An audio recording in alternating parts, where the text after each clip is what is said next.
What's going on, YouTube? In today's YouTube video, we'll be talking about dash cams.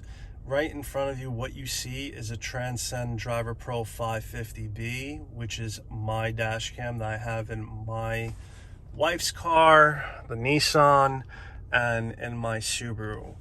Now, the reason why I opted to get the Transcend Driver Pro 550B is because it records at 1080p 60 frames per second for the front-facing camera, 1080p 30 frames per second for the front-facing camera. As you can see, it's kind of blurred out, excuse me. And I like 1080p opposed to 4K, 2K, because a lot of people don't know, but they buy into it that the more, resolution you get, the better it is. But in reality, no, it's not. Because when you're in the realm of 2K or 4K or even 8K or whatever, you're recording at such a high resolution. It's taking up so much space that it's ridiculous. And even when it records and you want to extract that video and be able to play it back to the authorities or to your lawyer, it's going to take you hours, because 4K and up require rendering. And like, for instance, this video is 60 frames per second at 4K, and I'm going to have to plug this in to Final Cut Pro, and it's going to take me hours to render just so I could, upload this video to YouTube. So you want something that's 1080p, because 1080p suffices. As far as the frame rate goes, anything that's over 24 frames per second is good enough. So 60 frames per second, 30 frames per second, it's all good.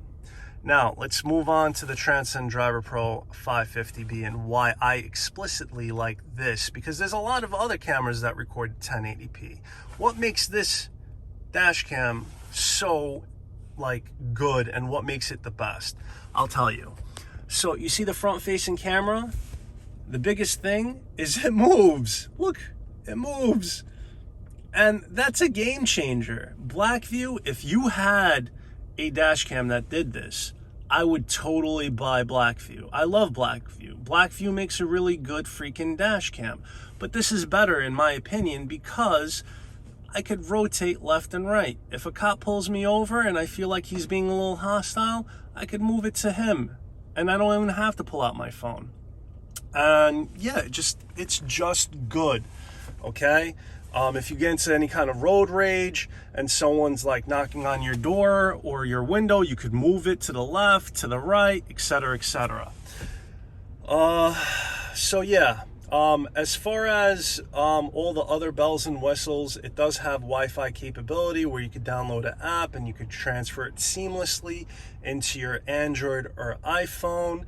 The 520, which was my previous dash cam that I owned, it was fugazi. It was crap. So I even made a video about how shitty it was.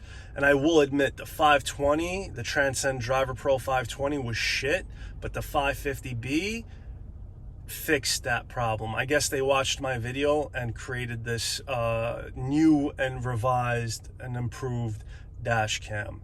So that being said, yeah. So it's got the time, the location, the speed, the whole 9 yards. Now, as far as parking mode goes, don't be fooled by the parking mode.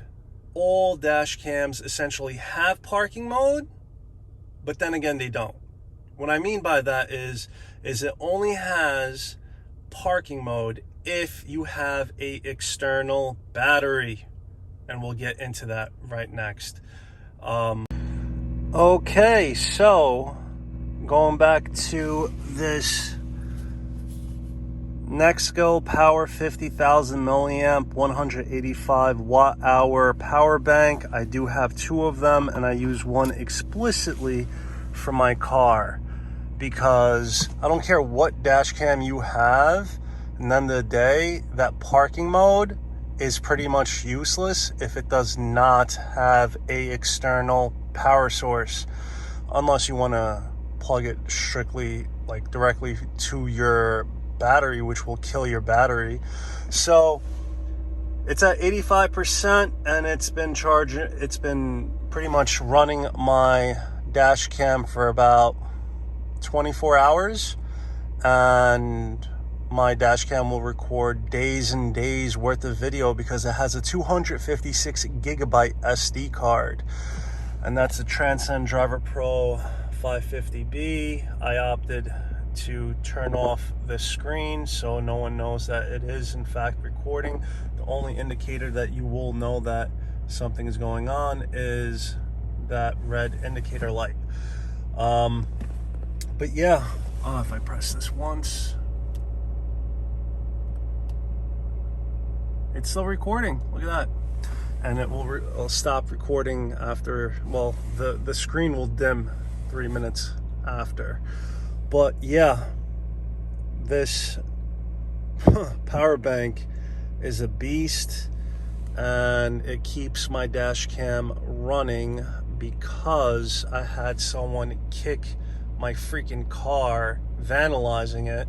And when I went to see who did it, because I thought my dash cam had freaking park mode, quote unquote, I was quite upset. I really was, you know? Like, when I'm actually driving it, I actually have it hardwired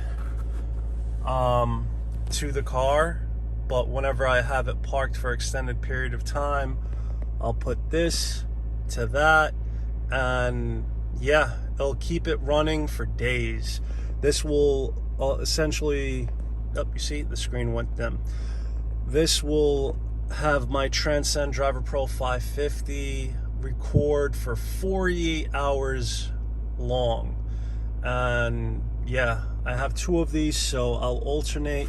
So I'll take this out, charge at home, and I'll put the new one in and put it in its place. But all in all, yeah, if you have any kind of dash cam, I don't care what make model it is, park mode is pretty much useless if it doesn't have a portable power supply going to it, and this is my resolution to that. Yep.